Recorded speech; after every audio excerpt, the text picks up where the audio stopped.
আসসালামু আলাইকুম ওয়া রাহমাতুল্লাহি ওয়া বারাকাতুহু। বিসমিল্লাহ, আলহামদুলিল্লাহ, ওয়াসসালাতু ওয়াসসালামু আলা রাসূলিল্লাহি ওয়া বা'দ। ফাকাদ ক্বালাল্লাহু তাআলা ফি কালামিহিল মাজিদ, আউযু বিল্লাহি মিনাশ শাইতানির রাজীম, বিসমিল্লাহির রহমানির রহিম, ফানকিহু মা তাবা লাকুম মিনান নিসাই মাসনা ওয়া সুলাসা ওয়া রুবা'। ওয়া ক্বালা an-নাবী সাল্লাল্লাহু আলাইহি ওয়াসাল্লাম, আন-নিকাহু মিন সুন্নতি ফামান রাগিবা আন সুন্নতি ফালাইসা মিন্নি।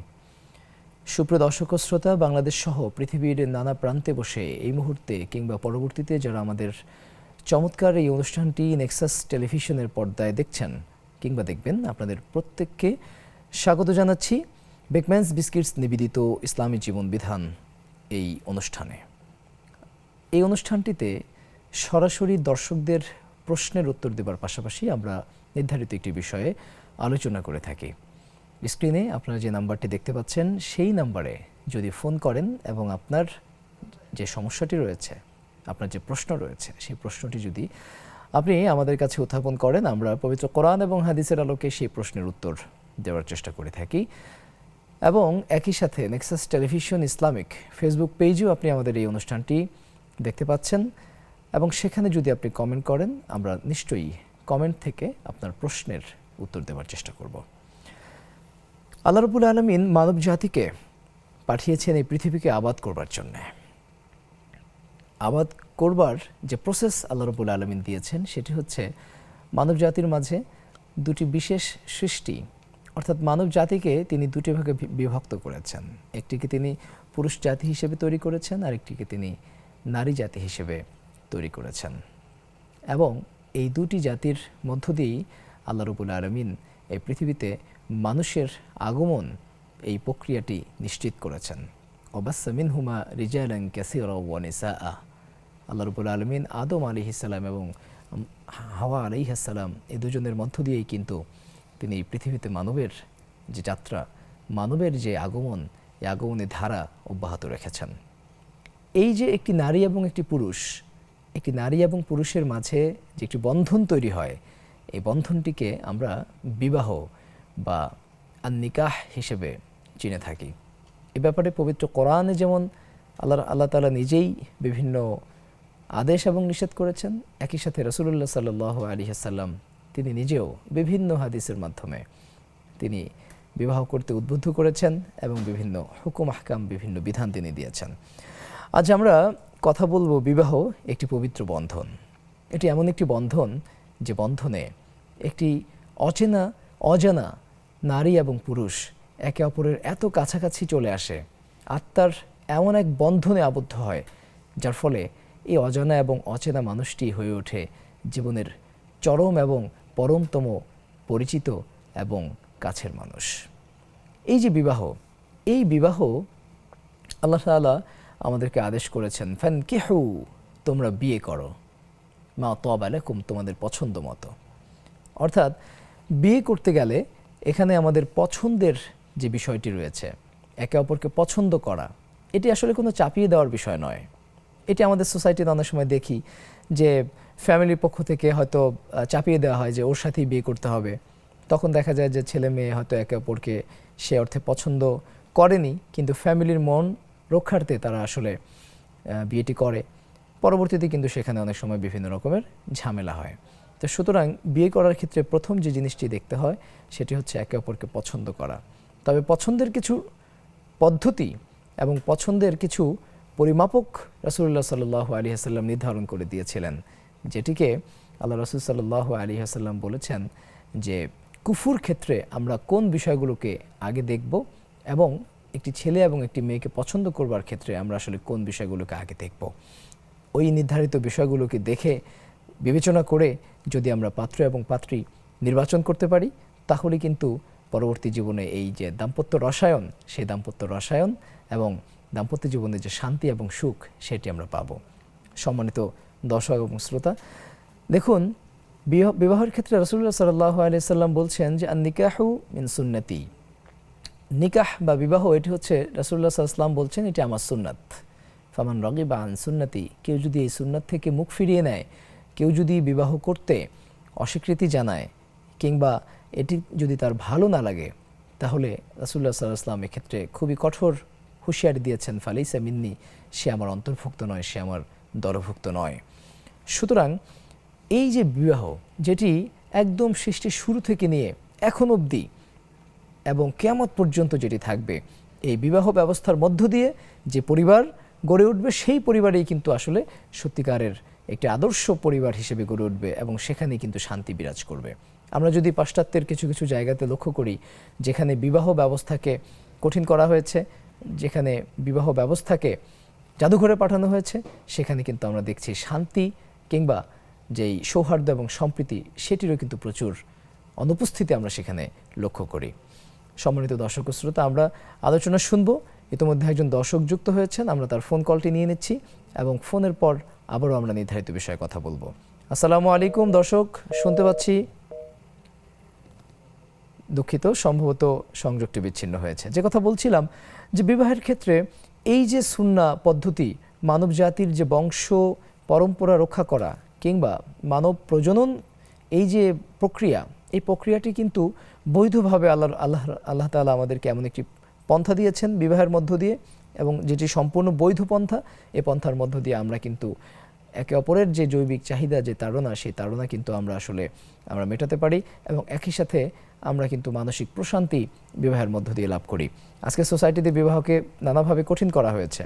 এত বিরাট অঙ্কের মোহর নির্ধারণ করা হয়, অথবা বিবাহের ক্ষেত্রে ছেলেদের ক্যারিয়ার দাঁড় করানোর ক্ষেত্রে আমরা অনেক সময় পর্যন্ত অপেক্ষা করি যে তাদের ক্যারিয়ারটা আরেকটু দাঁড়াক, আরেকটু মজবুত হোক। আমরা দেখা যায় যে ছেলেদের বয়স হয়ে গেছে 30 বছর, 35 বছর, এমনকি 40 বছর হয়ে গেছে, কিন্তু বিবাহ করার ক্ষেত্রে এখনও তারা সিদ্ধান্তে এসে পৌঁছতে পারেনি। এটি কিন্তু চারিত্রিক জায়গা থেকে মাঝে মাঝে অনেকের ক্ষেত্রেই প্রবলেম হয়ে যায়। এ কারণে বিবাহ যখনই দেখা যাবে যে আর্থিক সক্ষমতা এসেছে এবং যখন শারীরিক সক্ষমতা আসবে, তখনই বিবাহ করে নেওয়া এটি কিন্তু উত্তম। আমরা এটাও লক্ষ্য করেছি যে বিবাহ না করে অনেকে বিভিন্নভাবে তাবলিগে যাওয়ার মাধ্যমে কিংবা বৈরাগ্যপনাকে বেছে নিতে চান, অনেকে সাধু সন্ন্যাসী হতে চান। ইসলাম কিন্তু সেটিকে নিরুৎসাহিত করেছে। আমরা এই ব্যাপারে বলবো আরও কথা, তার আগে একটি ফোন কল নিয়ে নিচ্ছি। আসসালামু আলাইকুম দর্শক, শুনতে পাচ্ছি, প্রশ্ন করুন। ওয়ালাইকুম আসসালাম ওয়া রাহমাতুল্লাহি ওয়া বারাকাতুহু।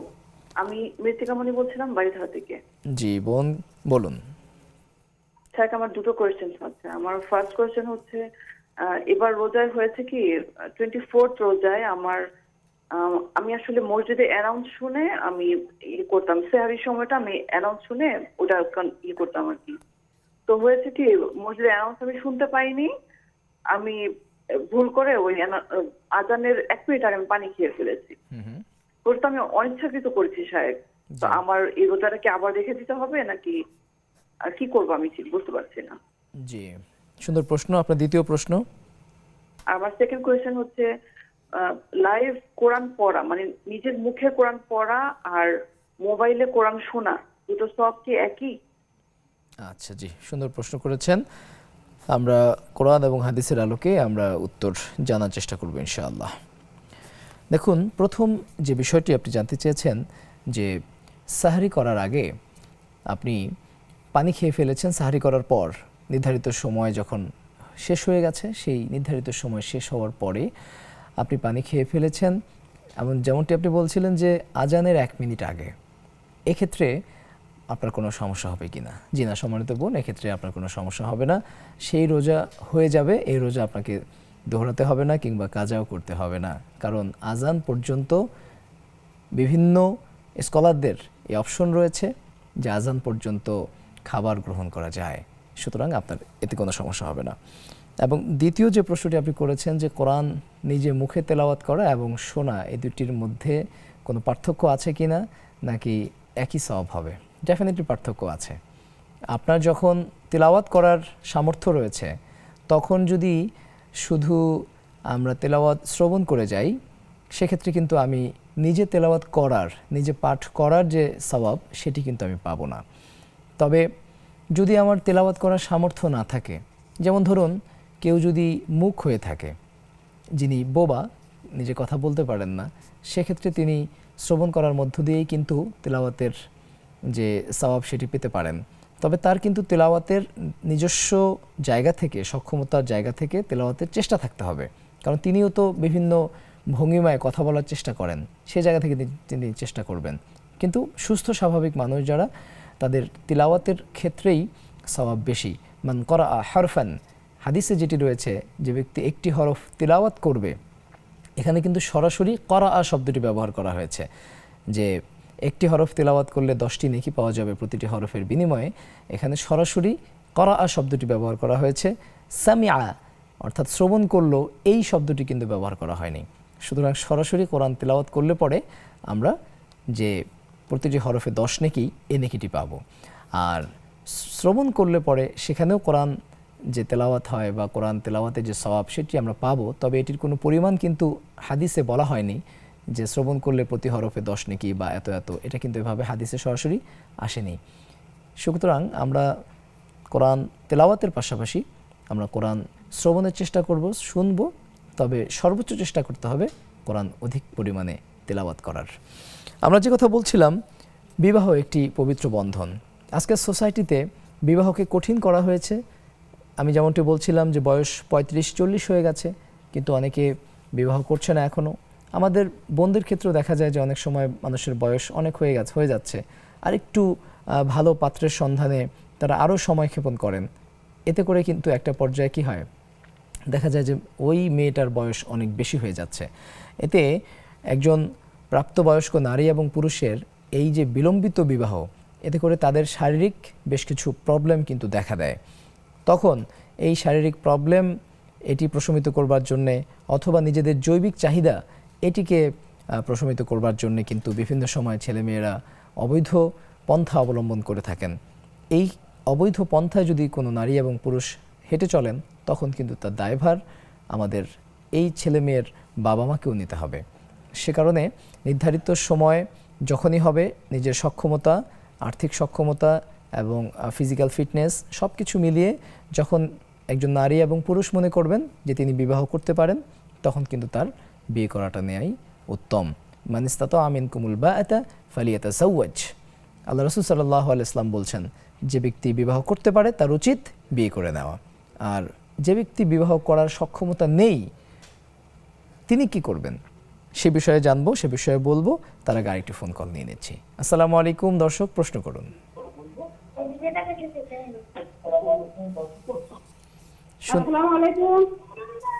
শুনতে পাচ্ছি, প্রশ্ন করুন। প্রশ্ন হচ্ছে আমার চাইটা, বুঝছেন? জি বলুন। প্রশ্ন হচ্ছে আমার এক বোন, বুঝছেন? আমার বোন মানে বয়স হয়ে গেছে অনেক, 30-এর প্রায়। আপনার টেলিভিশন সেটের ভলিউম কমিয়ে প্রশ্ন করুন, অথবা টেলিভিশন সেট থেকে কিছুটা দূরে গিয়ে প্রশ্ন করুন। ও মানে 30-এর উপরে করতে সেই বোনে, কিন্তু কই বিয়ে হচ্ছে না। এত মায়ের দোয়া, মানে সবার দোয়া। আমি কি এটা কি আমার আম্মার প্রশ্ন, যে কি মানুষ কি জোড়ায় জোড়ায় সৃষ্টি করছে নাকি আমি কি জোড়ায় জোড়ায় সৃষ্টি করছি? তা বলতে যে কেন হয় না এত মায়ের দোয়া, এইটা হলো প্রথম প্রশ্ন, বুঝতে পারছেন? জি। দ্বিতীয় প্রশ্ন হচ্ছে, হ্যাঁ জি, দ্বিতীয় প্রশ্ন হচ্ছে যে আমার বাচ্চা হয়েছে 3টা, আমার অনেক রোজা কামাই গেছে, আমি ওইটা কিভাবে করবো? আমি বৃহস্পতিবার সোমবারে করতে চাই, ঠিক আছে কিনা? আচ্ছা জি। তৃতীয় প্রশ্ন। জি জি। আর একটা প্রশ্ন হইতেছে যে আমার এক বোনই আর কি, তার কোনো একটা দোষ ছিল না অতীতের আর কি, মানুষ এই মেয়েটার পর দোষারোপ করে আর সংসার নষ্ট করে দিচ্ছে। আর যারা নষ্ট করছে তাতে কি হইতে পারে, মেয়েদের শুনতেছেন। আচ্ছা জি, অনেক ধন্যবাদ, সুন্দর প্রশ্ন করেছেন। আমরা প্রশ্নের উত্তর দেব, তার আগে অনুষ্ঠানের পর্যায়ে ছোট্ট একটি বিরতি নেবার সময় হয়েছে। আমরা একটি বিরতি নিচ্ছি, এরপর বিরতি থেকে ফিরে এসে আপনার প্রশ্ন উত্তর দেব। কোথাও যাবেন না, আমাদের সঙ্গেই থাকুন।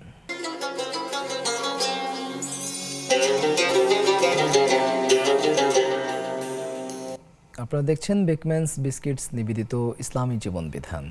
কথা বলছি বিয়ে একটি পবিত্র বন্ধন। অতিথি হিসেবে আমাদের মাঝে আছেন বিশিষ্ট ইসলামিক স্কলার, লেখক, অনুবাদক এবং গবেষক শেখ আলী হাসান তৈয়ব। আপনাকে স্বাগত জানাচ্ছি। আসসালামু আলাইকুম ওয়া রাহমাতুল্লাহি ওয়া বারাকাতুহু। ওয়া আলাইকুম আসসালাম ওয়া রাহমাতুল্লাহ। আমরা কিছু প্রশ্ন পেয়েছি আমাদের দর্শকদের কাছে। আমাদের আজকের বিষয়ের সাথে খুবই প্রাসঙ্গিক। একজন বোন জানতে চেয়েছেন যে একটি মেয়ের বিয়ে হচ্ছে না, তো তিনি জানেন যে মানুষকে জোড়ায় জোড়ায় সৃষ্টি করা হয়েছে, তারপরে অনেক দোয়াও করা হচ্ছে মেয়েটির বিয়ের জন্য, কিন্তু তারপরেও মেয়েটির বিয়ে হচ্ছে না। এটার কারণ কি, ব্যাখ্যা কি, সমাধান কি? ধন্যবাদ। নাহমাদুহু ওয়া নুসাল্লি আলা রাসূলিহিল কারীম। হাদিসে আছে যে বান্দার দোয়া কবুল করা হয় যতক্ষণ পর্যন্ত সে বলে যে দোয়া কবুল হয়নি। তো দোয়া কবুল হচ্ছে না বা বিয়ে হচ্ছে না এরকম বলার দরকার নেই, আপনারা বলবেন যে একটু বিলম্ব হচ্ছে। ইনশাআল্লাহ অবশ্যই হবে, আল্লাহ তাআলা তার অবশ্যই জুটি লিখেছেন। আল্লাহ সুবহানাহু ওয়া তাআলার ফয়সালা যখন হবে তখনই হবে। ওয়া আসা আন তাকরাহু শাইআন ওয়া হুয়া খায়রুল লাকুম। অনেক কিছু আমাদের কাছে খারাপ মনে হয়, সেটার মধ্যে হয়তো কোনো কল্যাণকর দিক থাকতে পারে। আল্লাহ তাআলা হয়তো কোনো ভালো কোনো জুটি আপনার জন্য রেখেছেন যিনি এখনও আপনার পর্যন্ত রিচ করেননি। আপনি যেটা করবেন, বেশি বেশি দোয়া করবেন, রব্বানা হাব লানা মিন আজওয়াজিনা ওয়া যুররিয়াতিনা কুররাতা আয়ুন ওয়াজআলনা লিল মুত্তাকিনা ইমামা। এই দোয়াটা পড়বেন এবং আমি বলবো যে সালাতুল হাজাত পড়ে প্রতিদিন 2 রাকাত করে সালাতুল হাজাত পড়েন, আল্লাহর কাছে চান। ছোট ছোট কিছু সাদকা করা যেতে পারে, সাদাকার মাধ্যমে সব ধরনের ভাগ্যের যে জট সেটা কেটে যায়। তারপরে বেশি বেশি দরুদ পড়া, ইস্তিগফার পড়া এবং আল্লাহর প্রতি সুধারণা রাখা যে নিশ্চয় আল্লাহ বেটার কিছু আমার জন্য রেখেছেন। ইনশাআল্লাহ অবশ্যই ব্যবস্থা হবে, আমরা সেই দোয়া করছি। আল্লাহ তাআলা আপনাকে একজন উত্তম জীবনসঙ্গী মিলিয়ে দিন।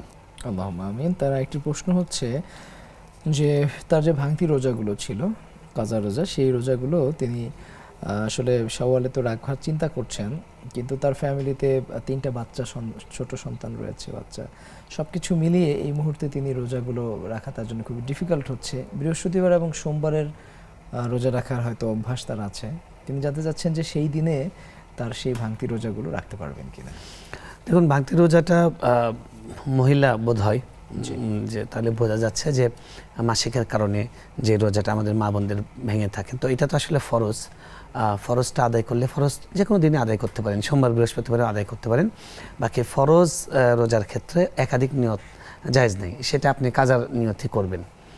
আর আপনি যদি সোমবার বৃহস্পতিবার রোজা রাখার এমনি অভ্যাস থাকে, আপনি ফরজ করবেন, ফরজে আদায় হবে, বাকি আপনি ওই সাপটাও এমনি পাবেন। কারণ রাসূল সাল্লাল্লাহু আলাইহি ওয়াসাল্লাম বলেছেন, ইদা সাফারাল আবদু আও মারিদ, যখন কোনো বান্দা কোনো আমল নিয়মিত করে এবং সে সফর করার কারণে কিংবা অসুস্থতার কারণে বা অন্য কোনো ওজরের কারণে যদি না করতে পারে, আল্লাহ অটোমেটিক সেই সওয়াব দান করেন। সুবহানাল্লাহ।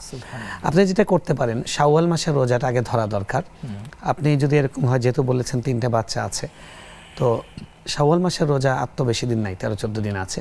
শাওয়াল মাসের রোজাটা আগে করে ফেলতে পারেন আর হিসাব রাখেন যে শাওয়াল মাস যাওয়া মাত্র, মানে শাওয়ালের 6টা রোজা শেষ হয়ে গেলেই মানে যতটা তাড়াতাড়ি সম্ভব ফরজ রোজাগুলো কাজা করে নেবেন। সপ্তাহে একটা করে করলেও তো হয়ে যায়, 1-2টা করে করলেও, 2টা করে করলেও 6 দিন, হয়তো দেখা গেছে 3 সপ্তাহে, 4 সপ্তাহে সর্বোচ্চ শেষ হয়ে যাবে। আপনার চিন্তাটা ভালো যে আপনি ফরজটা তাড়াতাড়ি আদায় করতে চাচ্ছেন। আল্লাহ তাআলা আপনার এই ইবাদতকে কবুল করেন এবং আপনাকে ইস্তেকামত দান করেন। আল্লাহুম্মা আমিন। শেখ, আমরা কথা বলছি বিবাহ একটি পবিত্র বন্ধন, এই বিষয়ে আমরা অনেক সময় দেখা যায় যে এই পবিত্র বন্ধনে আবদ্ধ হবার পরেও অনেক স্বামী এবং স্ত্রীর মাঝে আমরা আসলে সেই যে আত্মিক সম্পর্কটা, সেটা আমরা আসলে দেখি না। কেন দেখি না, এ বিষয়ে আপনি বলবেন, তার আগে একটি ফোন নিয়ে নিই। আসসালামু আলাইকুম, দর্শক প্রশ্ন করুন। জি, আসসালামু আলাইকুম। ওয়ালাইকুম আসসালাম। আমার একটা প্রশ্ন আছে। আমার স্বামী একটা সুদি ব্যাংকে চাকরি করে। এখন আমি নিজেও চাকরি করি এবং সেই চাকরি থেকে যা পাই সেটা আমি এবং আমার সন্তানেরা সহ খুব ভালোভাবে চলতে পারবো। আমি আমার সংসারে যথেষ্ট ব্যয় করি, হ্যাঁ, যাতে আমার স্বামীর টাকাটা আমার মানে খেতে না হয়, এরকম এই মনোভাব নিয়ে, যেহেতু সে সুদি ব্যাংকে চাকরি করে। এখন আমার বাচ্চা 2টো নাবালক, তাদের জন্য যদি তাদের বাবা কিছু খাবার নিয়ে আসে বা পোশাক নিয়ে আসে বা তাদের যদি ব্যয় নির্বাহ করে পড়ালেখা বাবদ, এটা কি আমার বাচ্চারা গ্রহণ করতে পারবে নাকি এটা তাদের জন্য হারাম? খুবই সুন্দর প্রশ্ন মানে করেছেন। আমি এবং আমার সন্তানরা কেউই আমরা সুদের সাথে জড়াতে চাচ্ছি না, কিন্তু আমার স্বামীকে বিভিন্নভাবে প্ররোচিত করেছি যে চাকরিটা ছেড়ে দেওয়ার জন্য, যেহেতু আমি একটা ভালো চাকরি বাকরি করি, কিন্তু উনি ছাড়তে নারাজ। জি জি জি জি, বুঝতে পেরেছি। খুবই চমৎকার প্রশ্ন করেছেন এবং আপনার প্রশ্নের যে জায়গাটা, যে জায়গা থেকে আসলে আপনি ব্যাপারটি ভেবেছেন, আমরা সেই জায়গাটিকে রেসপেক্ট করি এবং এভাবে চিন্তা করলে আমি মনে করি যে আমরা সবাই পরিশুদ্ধ হতে বাধ্য। আমরা একটি চমৎকার সমাজ ব্যবস্থাও কিন্তু উপহার পেতে পারি যদি এভাবে চিন্তা করি। নিশ্চয়ই উত্তর জানবো, আরেকটি ফোন কল নিয়ে নেব। আসসালামু আলাইকুম, দর্শক প্রশ্ন করুন। শুনতে পাচ্ছি, কে আছেন আমাদের সাথে? হ্যাঁ, ওয়ালাইকুম আসসালাম। হ্যাঁ, আমার প্রশ্ন হচ্ছে যে আমার স্বামী একটা ফার্ম আছে, মানে গরুর খামার। আচ্ছা এখন এই খামারে আমার স্বামীর কিছু টাকা আছে, আমারও কিছু টাকা আছে, দুজনে মিলাই মানে খামারটা। জি, আপনাদের দুজনের গরুর খামার, কিন্তু আপনার সংযোগটি বিচ্ছিন্ন হওয়ার কারণে আমরা আপনার প্রশ্নটি শুনতে পারিনি। নিশ্চয়ই আপনি পরবর্তীতে আবারও চেষ্টা করবেন, আপনার প্রশ্নটি আমরা নেব। বোন যেটি জানতে চাইলেন যে আসলে তার স্বামী সুদী ব্যাংকে চাকরি করে, তার জি। অর্থ সন্তানদের জন্য ব্যয় করা যাবে কিনা। ধন্যবাদ। আসলে আপনি একটু আগে যে প্রশ্নটা লাস্ট মানে ছুঁড়েছিলেন, এই প্রশ্নটা নেওয়ার আগে, এই যে জীবনের এই অবস্থাটা, এই অবস্থাটা যেন না হয় সেজন্যই কিন্তু আজকের যে টপিকটা, মানে আমার একটা বিল্ডিং আমি করব, যে বিল্ডিংয়ে দোতলা শুধু হবে না, 3 তলা 4 তলা 5 তলা 10 তলা 100 তলা হবে, এবং কিয়ামত পর্যন্ত এটার উপরে, এই খুঁটির উপরে, এই ভিতের উপরে উঠতেই থাকবে, এটা গ্রো করবেই। সুতরাং আমার বিল্ডিংয়ের খুঁটিটা খুব ভালো করা। আরবরা খুব সুন্দর একটা শব্দ বলেন যে হসনুল ইখতিয়ার, অর্থাৎ বেটার চয়েস, পারফেক্ট চয়েস। আপনার আমরা পারফেক্ট চয়েস শুধুমাত্র দেখি কি আমাদের বাবা মা, আসলে আমাদের মা বোনদের খুব একটা দোষও নেই, আমাদের বোনদের পাত্র নির্বাচন করেন সাধারণত বাবা মাই করেন।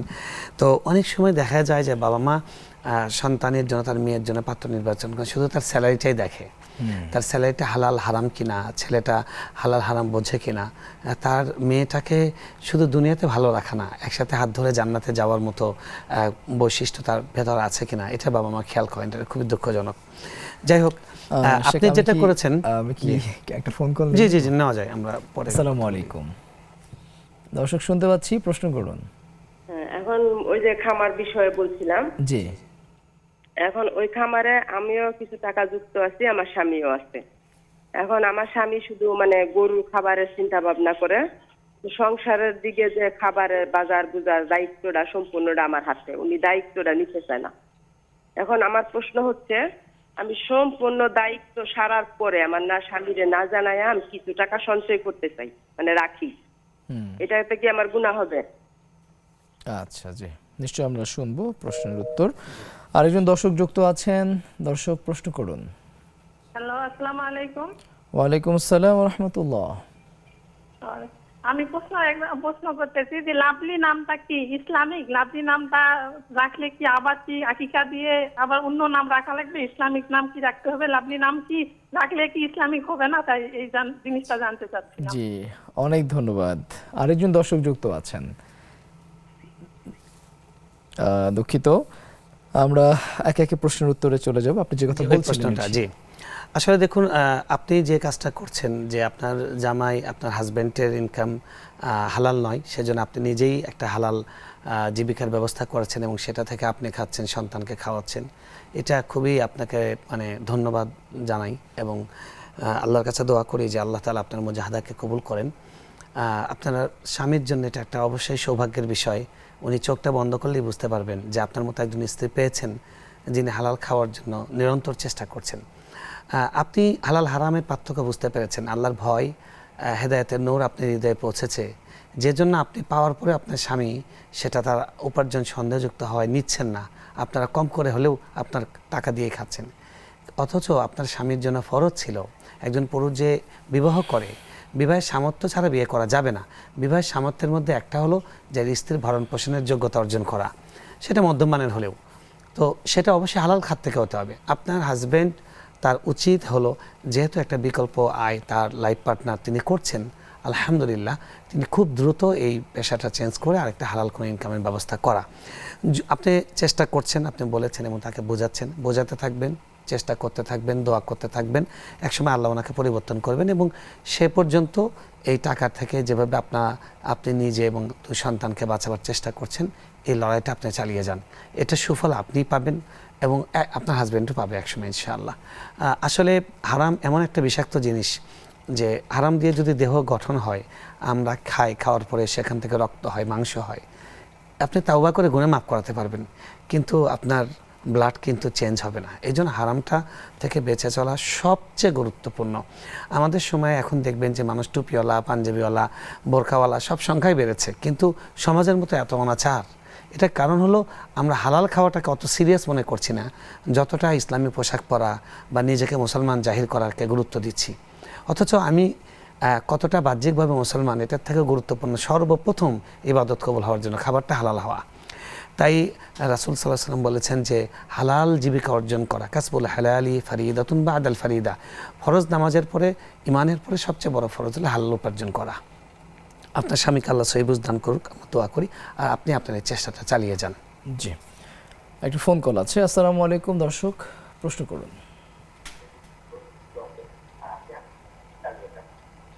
শুনতে পাচ্ছি, আপনি বলুন।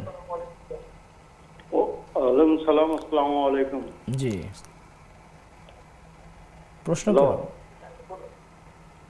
প্রশ্ন হলো, আমার স্টক রোগী বুঝলেন, হ্যাঁ, তো আমার বয়স প্রায় 60-এর মতো। জি, তো আমার শারীরিক একটু সমস্যা, তাও বোধালয় প্রস্রাব করলে একটু সমস্যা হয়। হুম, এই কি ধরনের পিছলা মাঝে মধ্যে বার হয়। টেলিভিশন সেট থেকে একটু দূরে গিয়ে প্রশ্ন করুন। এখন এটা বলে নামাজ হবে না হবে? জি, অনেক ধন্যবাদ, অনেক ধন্যবাদ। আমরা বুঝতে পেরেছি, আপনার প্রশ্নের উত্তর আমরা দেব। আমাদের সঙ্গে থাকুন। ছোট্ট একটি বিরতির পর আবারও ফিরছি অনুষ্ঠানে।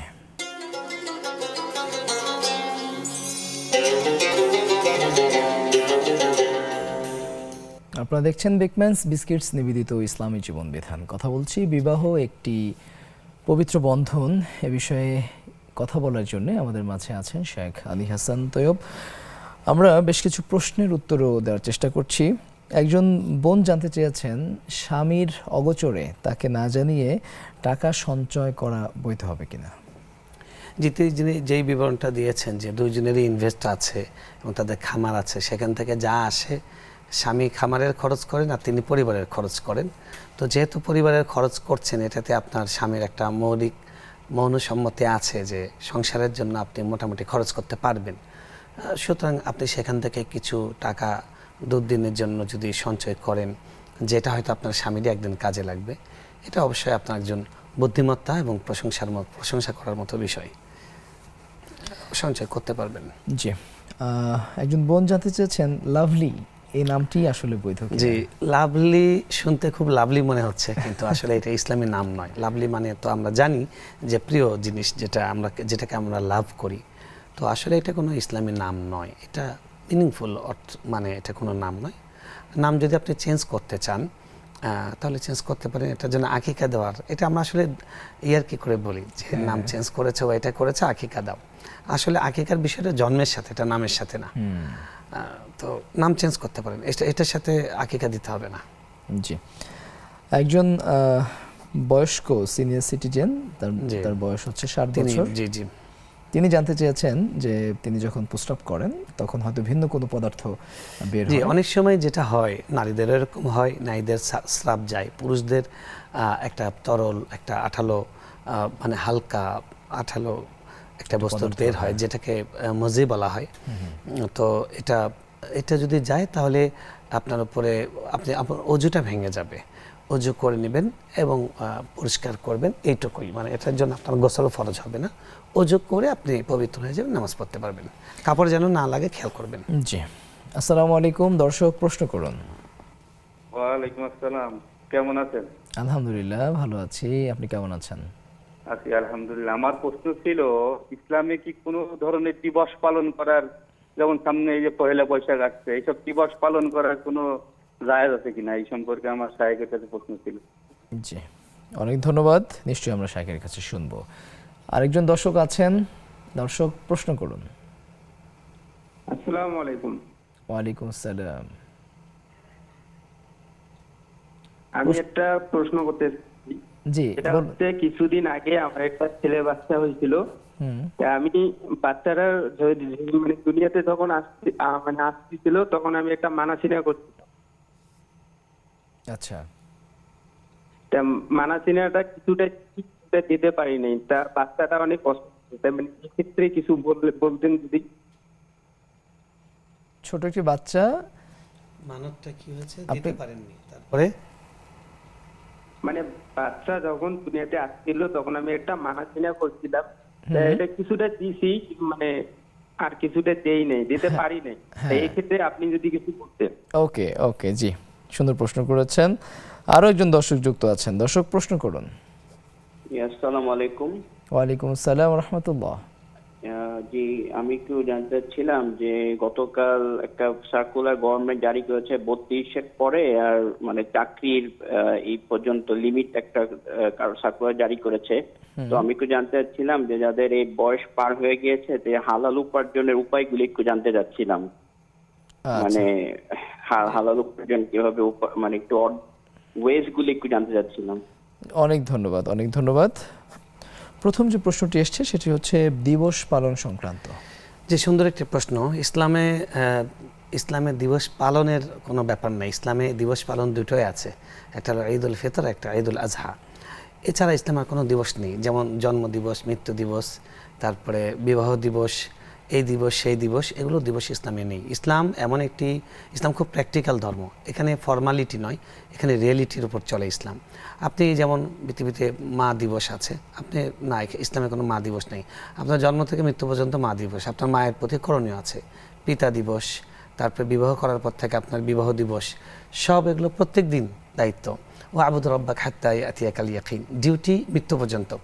তো ইসলামে এই দিবসগুলো নেই এবং এই দিবসগুলোকে পালন করার ব্যাপারে ইসলামের নিষেধাজ্ঞা আছে, যদি সেটা কোনো ইসলামী আইন বহির্ভূত হয়, ইসলামের বিধি বহির্ভূত হয়, কিংবা বিজাতির সঙ্গে সাদৃশ্যপূর্ণ হয়। তো যেমন ধরুন 31st নাইট, বছর শেষের বা বছরকে বরণ করার দিবস, এটা একটা কুফরি দিবস, কারণ এটার সঙ্গে একটা বিজাতীয় ধর্মবিশ্বাস জড়িত এবং এটা পুরোপুরি একটা ভোগবাদী। তারপর আমাদের পয়লা বৈশাখ, মানে পয়লা বৈশাখে আপনি কি করবেন? মানে পয়লা বৈশাখে যদি কেউ মনে করে যে এই দিন ভালো খেলে সারা বছর খাওয়া যাবে, তাহলে এটা একটা শিরকি চিন্তা। এরকম চিন্তা করার কোনো অবকাশ নেই। পয়লা দিবস ইসলামে এটা আলাদা কোনো মাহাত্ম্য নেই। ইসলামের দিনের শুরু হয় আপনার ফজর নামাজের মাধ্যমে দিন শুরু করবেন, এশার মাধ্যমে দিন শেষ করবেন। এই দিবসগুলো পালন করা ইসলামী স্পিরিটের সঙ্গে সম্পূর্ণ সাংঘর্ষিক। এটা শুধু কেউ যদি গুনাহ ছাড়া পালন করে তার ক্ষেত্রে এটা যে ইসলামী চেতনার সাথে সাংঘর্ষিক।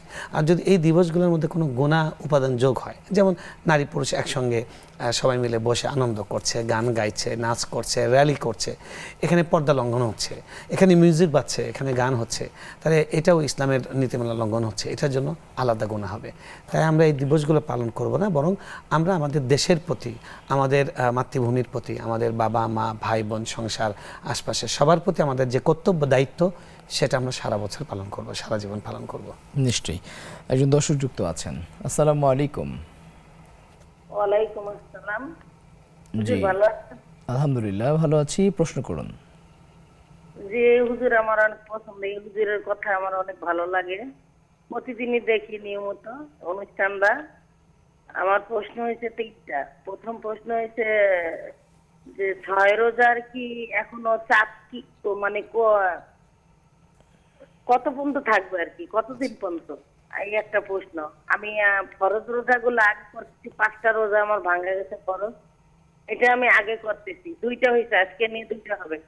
তারপরে ফরজ রোজার পরে আমি চাইতেছি যে 6 রোজা থাকবো। তাই 6 রোজা কি আমি একসাথে, না ভেঙ্গে ভেঙ্গে থাকলে বেশি সব, না একসাথে থাকলে বেশি সব, এটা একটু বুঝায় বলবেন।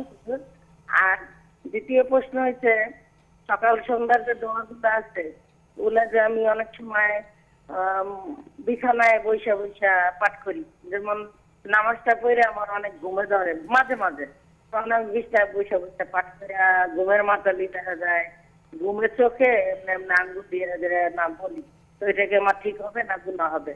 এই 2টা প্রশ্ন। আর দ্বিতীয় প্রশ্ন হচ্ছে যে লঞ্চে গেছিলাম বরিশাল, তো আমি লঞ্চে 2-3 ওয়াক্ত নামাজ পড়তে পারিনি, ওই নামাজটা আমি কিভাবে কি করবো, এটা একটু যদি বলবেন। জি, অনেক ধন্যবাদ। আরেকজন দর্শক যুক্ত আছেন। আসসালামু আলাইকুম। প্রশ্ন করুন। ওয়ালাইকুম আসসালাম। বলছিলাম স্যার, ভালো আছেন? আলহামদুলিল্লাহ ভালো আছি।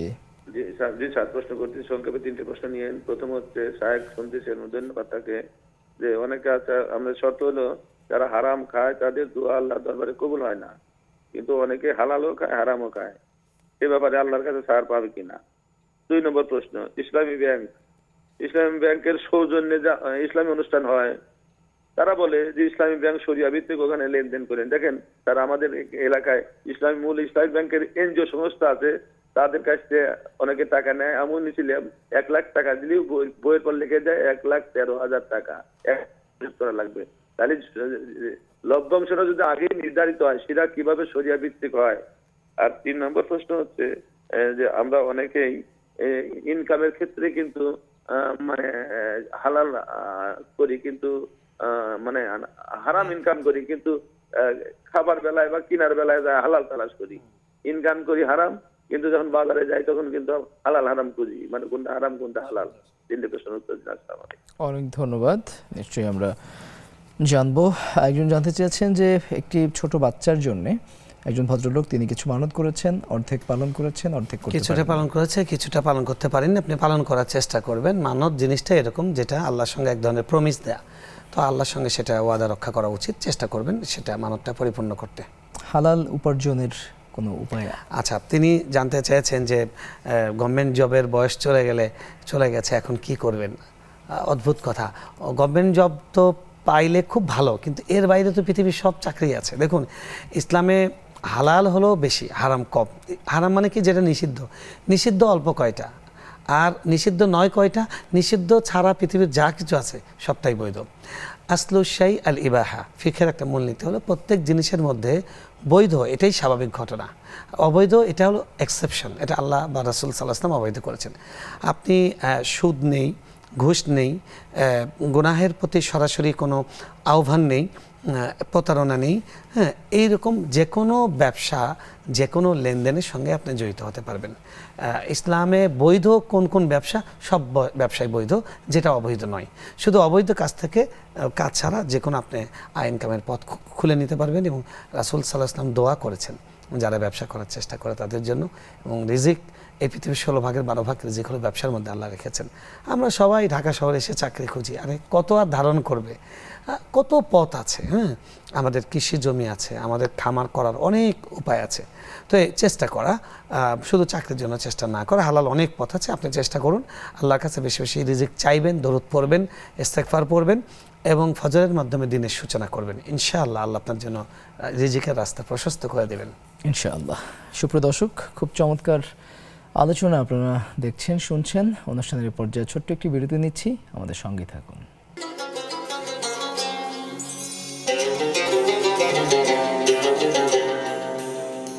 আপনারা দেখছেন বেকম্যানস বিস্কিটসের নিবেদনে ইসলামী জীবন বিধান। কথা বলছি বিবাহ একটি পবিত্র বন্ধন নিয়ে। বেশ কিছু প্রশ্ন আছে। একজন জানতে চেয়েছেন 6 রোজা, যেটি ভাঙতি শাওয়ালের রোজা, এই শাওয়ালের 6 রোজা এটা কতদিন পর্যন্ত রাখা যাবে? এটা কি একসাথে রাখতে হবে নাকি ভেঙে ভেঙে রাখা যাবে? জি, ধন্যবাদ। শাওয়ালের রোজা মানেই হলো শাওয়াল মাসে যে রোজাটা 6টি নফল রোজা, যেটা রাসূল সাল্লাল্লাহু আলাইহি ওয়াসাল্লাম বলেছেন, মান সামা রমাদান সুম্মা আতবাআহু সিত্তাম মিন শাওয়াল কানা কাসিয়ামিদ দাহরি, যে রমজানের রোজা পূর্ণ করবে তারপরে 6টি রোজা শাওয়াল মাসে রাখবে, তার জন্য পুরো 1 বছরের সওয়াব দেওয়া হবে। সুবহানাল্লাহ। তো আপনি শাওয়াল মাস শেষ হওয়া পর্যন্ত চেষ্টা করবেন। আজকে সম্ভবত 16 কি 17 তারিখ, আর 13 দিনের মতো আছে। এই দিনের মধ্যে অর্থাৎ জিলকদ মাসের চাঁদ ওঠার আগে এটা শেষ করতে হবে। আপনি বলেছিলেন যে আপনার ফরজ রোজাও কাজা আদায় করছেন, আপনি চাচ্ছেন সেটা শেষ করে শাওয়ালের রোজাগুলো সেটা করতে বলে সবচেয়ে ভালো হয়, পারফেক্ট হয়। যদি এরকম হয় যে ওইটার সংখ্যা বেশি এবং দুইটা মিলে কাভার করবে না, তাহলে আগে শাওয়ালটা করবেন, কারণ শাওয়ালটা এই মাসেই করতে হবে। এই পরের মাসে করলে শাওয়ালের রোজা হবে না। আর রমজানের কাজা আপনি আর পরের মাসেও করতে পারবেন। আম্মা জান আয়েশা রাদিয়াল্লাহু তাআলা আনহা শাবান মাসে গিয়ে শেষ করতেন তিনি। তো যাই হোক, যদি ফরজটা কাজ আদায় করে এটা করতে পারেন খুবই ভালো, না হলে সমস্যা নেই, শাওয়ালটা শেষ করে নেবেন, তারপর ওটা করবেন। তার 3 ওয়াক্ত সালাত একবার কাজা হয়ে গিয়েছিল, যে তিনি বরিশালে যাওয়ার সময় লঞ্চে 3 ওয়াক্তে কাজা হয়ে গেছে। এটা আমাদের মা বোনদের জন্য খুবই দুঃখজনক একটা ব্যাপার, যে সফর যখন করেন বা বাইরে বের হন তাদের নামাজগুলো কাজা হয়ে যায়, কারণ সব জায়গায় নামাজের ব্যবস্থা থাকে না। এই জন্য আসলে আমাদের মুসলিম দেশের প্রত্যেক দায়িত্বশীল ব্যক্তি যারা আছে তাদের এই ব্যবস্থাটা রাখা উচিত। মানে এই ধরনের লঞ্চ ফেরি সেগুলোতেও সেই ব্যবস্থা থাকা উচিত। আপনি যেটা করতে পারবেন সামনে সেটা হলো যে অজু করে নেবেন এবং বোরকা অবস্থায়, আপনি তো পর্দা অবস্থায় থাকবেন, আপনি কোনো একটা কর্নারে গিয়ে আপনি নামাজটা তখনই পড়ে নেবেন যেন কাজা না হয়। আর যেগুলো কাজা হয়ে গেছে, আপনি যেহেতু সফর করছিলেন, ঢাকা থেকে বরিশাল যাওয়ার সময় আপনি মুসাফির ছিলেন, যদি কসরের নামাজ হয় অর্থাৎ এশা জোহর আসর যদি হয়ে থাকে, তাহলে ওই নামাজগুলো 2 রাকাত করে কসর কাজা আদায় করবেন। আর যদি অন্য নামাজ হয়ে থাকে মাগরিব বা ফজর, তাহলে তো সেটা যথাসময়ে সেটা ওইভাবেই পড়বেন, অর্থাৎ কাজা করতে হবে আপনাকে কসর হিসেবে। জি, আসসালামু আলাইকুম। দর্শক প্রশ্ন করুন। আমার 2টি প্রশ্ন ছিল। জি। যে বিবাহ আর কি পবিত্রতা নিয়ে, মনে করেন আমি আমার হাজবেন্ড পছন্দ করে বিয়ে করছিলাম, ঠিক আছে, কিন্তু তখন না হুজুর অতটা বুঝিনি। আমার বিয়েতে শুনছিলাম যে গার্জিয়ান ছাড়া বিয়ে হলে বিয়েটা বৈধ হয় না, কিন্তু আমার বিয়েতে আমার 2 ভাই ছিল আর ওদের আত্মীয় স্বজন ছিল। এই বিয়েটা আমার বৈধ হয়েছে নাকি একটু বুঝাবেন। আর আরেকটা প্রশ্ন হলো যে বিয়ের আগে যে সম্পর্কটা ছিল, আমি ওর জন্য প্রতিনিয়ত আল্লাহর কাছে তওবা করি, মাপ চাই। আমার হাজবেন্ড বলে যে আমি তো তোমার বিয়ে করছি, কিন্তু তারপরে আমার মনের মধ্যে একটা তৃপ্তি নেই। আর বর্তমানে সব আলোচনা শুনে সবসময় নিজের অনেকটা অপরাধী মনে হয়। কিভাবে আল্লাহর কাছে মাপ চাইলে আমি আগের অপরাধ থেকে মুক্তি পাবো, আমার এই মাধ্যমটা বুঝাই দিবেন। প্রতিনিয়ত আল্লাহর কাছে ক্ষমা চাই, আল্লাহ আগের সম্পর্কের জন্য আমার স্বামী হোক, আগে তো আমার অবৈধ সম্পর্ক ছিল, এটার জন্য আমার মনে একটা কষ্ট। জি। আর আমার সন্তানগুলো, অনেকে বলে বিয়ের বৈধতা না দিলে সন্তানগুলো অবৈধ, কিন্তু আমার বিয়েতে আমার ভাই ওর গার্জিয়ান 2 পক্ষই ছিল, কিন্তু কম লোক ছিল। আচ্ছা আপন আচ্ছা, ভাই ছিল আমার, আপন জি, বড় ভাই। বুঝতে পেরেছি। নিশ্চয়ই আমরা আপনার প্রশ্ন তো শুনবো। একজন দর্শক আছেন, প্রশ্ন করুন। দুঃখিত, সংযোগটি বিচ্ছিন্ন হয়েছে। আমরা প্রশ্ন উত্তরে চলে যাই। একজন জানতে চেয়েছিলেন যে ইসলামী ব্যাংক বাংলাদেশে যারা কার্যক্রম পরিচালনা করে, ইসলামী ব্যাংক সম্পর্কে আপনি যেটা বলেছেন যে তারা বিভিন্ন গ্রামাঞ্চলে ক্ষুদ্র ঋণ প্রকল্প তাদের আছে, সেখানে তারা দেয়। আপনি একটা লোন নিয়েছেন যেখানে 13,000 টাকা অতিরিক্ত নিয়েছে। আসলে আপনি এই প্রশ্নটা প্রথমে তাদের কাছে গিয়ে করবেন যে আপনারা তো ইসলামী ব্যাংক, ইসলামী পন্থায় আপনারা বিজনেসটা করে থাকেন। ইসলামে তো সুদ হারাম, বিজনেস বৈধ। সুদ আর বিজনেসের পার্থক্যটা কি? আমি আপনাকে টাকা দিচ্ছি, আপনি আমাকে এই টাকার উপরে এত টাকা লাভ দিবেন, এটা হলো সুদ।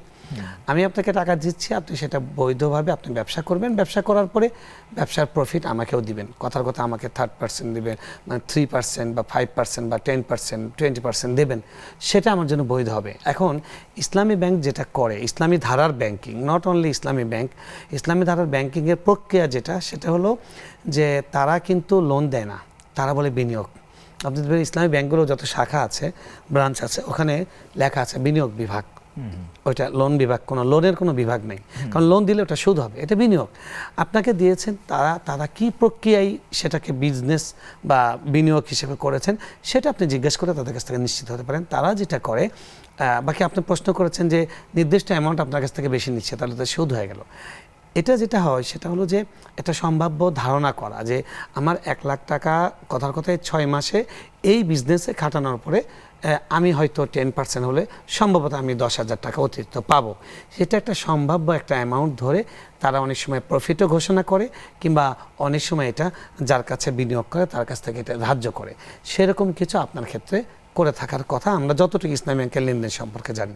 এরপরেও যদি আপনার কাছে আরও ডাউট ফিল করেন, তাহলে আপনি সরাসরি তাদেরকে জিজ্ঞেস করবেন যে আপনারা এটা বৈধ করার পন্থাটা আপনাদের কী। জি, বাকি মনে রাখবেন, ইসলামী ধারার ব্যাংকিংগুলো তারা এটাকে বৈধ করার জন্য চেষ্টা করে, নানান প্রসেস অবলম্বন করে। অন্য ব্যাংক সেটা করে না। তো অন্য ব্যাংক সেটা করে না, আপনি সেখানে যদি সরাসরি করেন, লেনদেন করেন, আপনি সরাসরি সুদের সাথে জড়িয়ে যাবেন। এখানে যদি লেনদেন করেন, আপনি জড়াবেন না। যদি তাদের ত্রুটি হয়, তারা জড়াবে, আপনি বেঁচে যাবেন। এবার সিদ্ধান্ত আপনার। চমৎকার সমাধান দিয়েছেন। এই কথাটি আমি আসলে অনেক বেশি তাৎপর্যপূর্ণ মনে করি আমাদের সোসাইটির জন্য।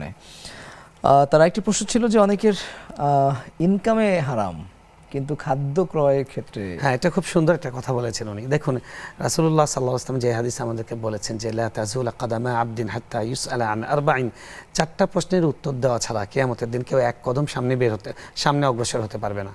তার মধ্যে একটা প্রশ্ন হলো ওয়ান মালিহি মিন আইনা ইকতাসাবাহু ওয়া ফিমা আনফাক। আমাদের সমাজে আমরা হারাম উপার্জন নিয়ে কথা বলি, হারাম ব্যয় নিয়ে কথা বলি না।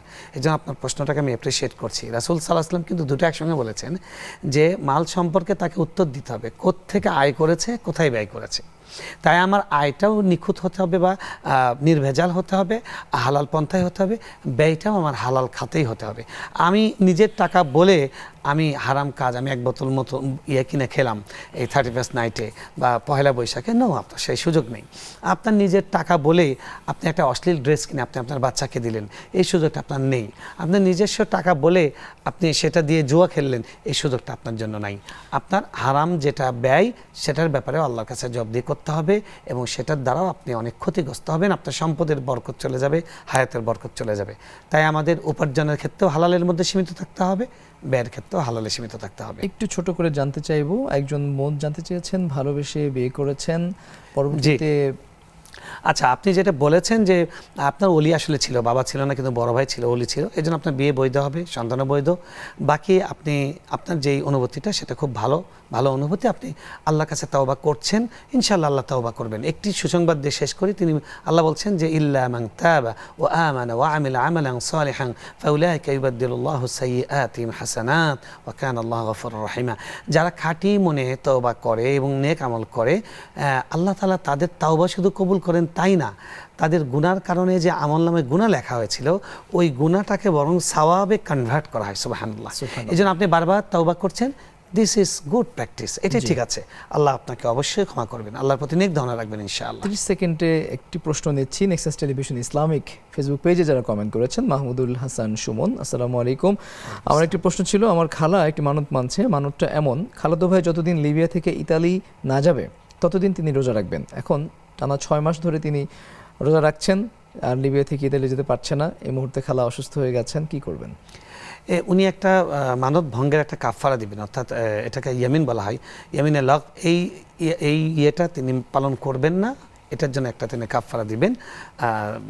আর হলো তিনি এমনি স্বাভাবিক রোজা রাখবেন। এরকম লাগাতার রোজা রাখা এটা সুন্নাহর পরিপন্থী।